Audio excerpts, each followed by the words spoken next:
मैं कल्पना आप सभी का वेलकम करती हूँ। माघ मास का तीसरा अध्याय प्रारंभ। तब राजा दिलीप कहने लगे कि महाराज, यह पर्वत कितना ऊंचा और कितना लंबा चौड़ा है। तब वशिष्ठ जी कहने लगे कि 36 योजन, 1 योजन 4 कोस का होता है। ऊंचा ऊपर चोटी से 10 योजन चौड़ा और नीचे 16 योजन चौड़ा है, जो हरी चंदन, आम, मदार, देवदारू और अर्जुन के वृक्षों से सुशोभित है। दुर्भिक्ष से दुखी होकर इस सुंदर पर्वत को और फल फूलों से परिपूर्ण देखकर भृगु वहीं रहने लगे और वहां पर कंदराओं, वनों और उपवनों में बहुत दिनों तक तप करते रहे।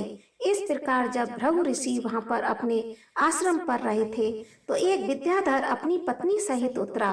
वह अत्यंत दुखी थे।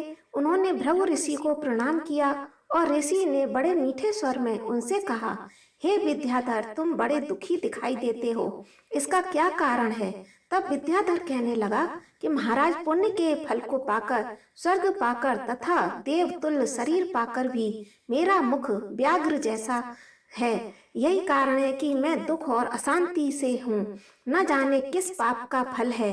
मेरे चित्त की व्याकुलता का दूसरा कारण भी सुनिए। यह मेरी पत्नी अति रूपवती, मीठा वचन बोलने वाली, नाचने और गाने की कला में अति प्रवीण, शुद्ध चित्त वाली, सातों सुरों वाली, वीणा को बजाने वाली, जिसने अपने कंठ से गाकर नारद जी को प्रसन्न किया, नाना स्वरों के बाद से वीणा बजाकर कुबेर को प्रसन्न किया, अनेक प्रकार के नाच ताल में शिवजी महाराज भी अति प्रसन्न और रोमांचित हुए।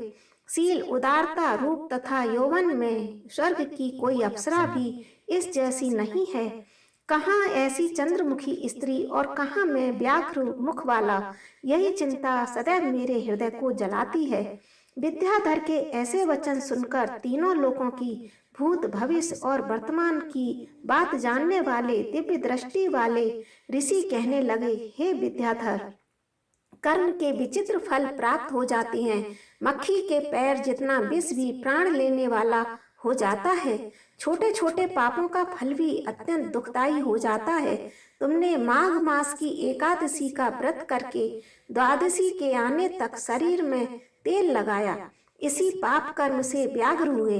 एकादशी के दिन उपवास करके द्वादशी को तेल लगाने से राजा पुरुरवा भी कुरूप शरीर पाया था। तब वह अपने कुरूप शरीर को देखकर दुखी होकर हिमाचल पर्वत पर देव सरोवर के किनारे पर गए। प्रीति पूर्वक शुद्ध स्नान कर कुशा के आसन पर बैठकर भगवान कमल नेत्र वाले, पीतांबर पहने, वन माला धारण किए हुए विष्णु का चिंतन करते हुए पुरुरवा ने 3 मास तक निराहार रहकर भगवान का चिंतन किया।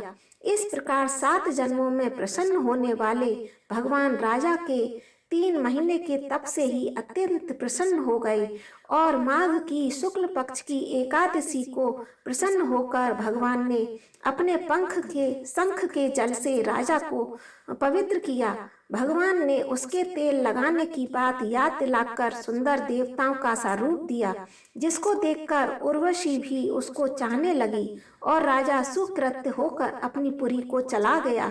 भृगु ऋषि कहने लगे कि हे विद्याधर, इसलिए तुम क्यों दुखी होते हो? यदि तुम अपना यह राक्षसी रूप छोड़ना चाहते हो तो मेरा कहना मानकर जल्दी ही पापों को नष्ट करने वाली हेमकूट नदी में माघ में स्नान करो, जहाँ पर रिद्धि सिद्धि देवता निवास करते हैं। अब मैं इसकी विधि बतलाता हूँ। तुम्हारे भाग्य में माघ मास आज से 5वें दिन ही आने वाला है। पौष शुक्ल एकादशी से इस व्रत को आरंभ करो। भूमि में सोना, जितेंद्रिय रहकर दिन में 3 समय स्नान करके महीना भर तक के निराहार रहो। सब भोगों का त्याग कर तीनों समय को शिव जी स्तोत्र और मंत्रों से पूजन करोगे तो तुम्हारा मुख कामदेव के समान हो जाएगा और देवता भी तुम्हारा मुख देखकर चकित हो जाएंगे और तुम अपनी पत्नी के साथ सुखपूर्वक क्रीड़ा करोगे। माघ मास के प्रभाव को जानकर सदा माघ में स्नान करो। पाप और दरिद्रता से बचने के लिए मनुष्य को सदा प्रयत्न से माघ मास का स्नान करना चाहिए। यह स्नान सदा सब दानों और यज्ञों के फल को देना वाला होता है और पापों का क्षय होता है। वशिष्ठ कहते हैं, हे राजा, दिलीप की यह कथा भृगु जी ने विद्याधर को सुनाई। माघ स्नान योगों से भी बढ़कर, यज्ञ तथा यज्ञों से बढ़कर गर्जना करता है। पुष्कर, कुरुक्षेत्र, ब्रह्मवर्त, काशी, प्रयाग और गंगा सागर जैसे संगमों से मनुष्य को जो फल 10 वर्ष में मिलता है, उतना ही फल माघ मास में स्नान करने से 3 दिन में मनुष्य को मिलता है। इससे संशय नहीं है कि चिरकाल तक स्वर्ग में रहने की इच्छा करने वाले मनुष्यों को सदा यत्न से माघ मास में स्नान करना चाहिए। आयु, आरोग्य, धन, रूप, कल्याण और गुण प्राप्त करने वालों को माघ का स्नान कभी नहीं छोड़ना चाहिए। स्नान करने वाला इस लोक तथा परलोक में सदा सुख पाता है।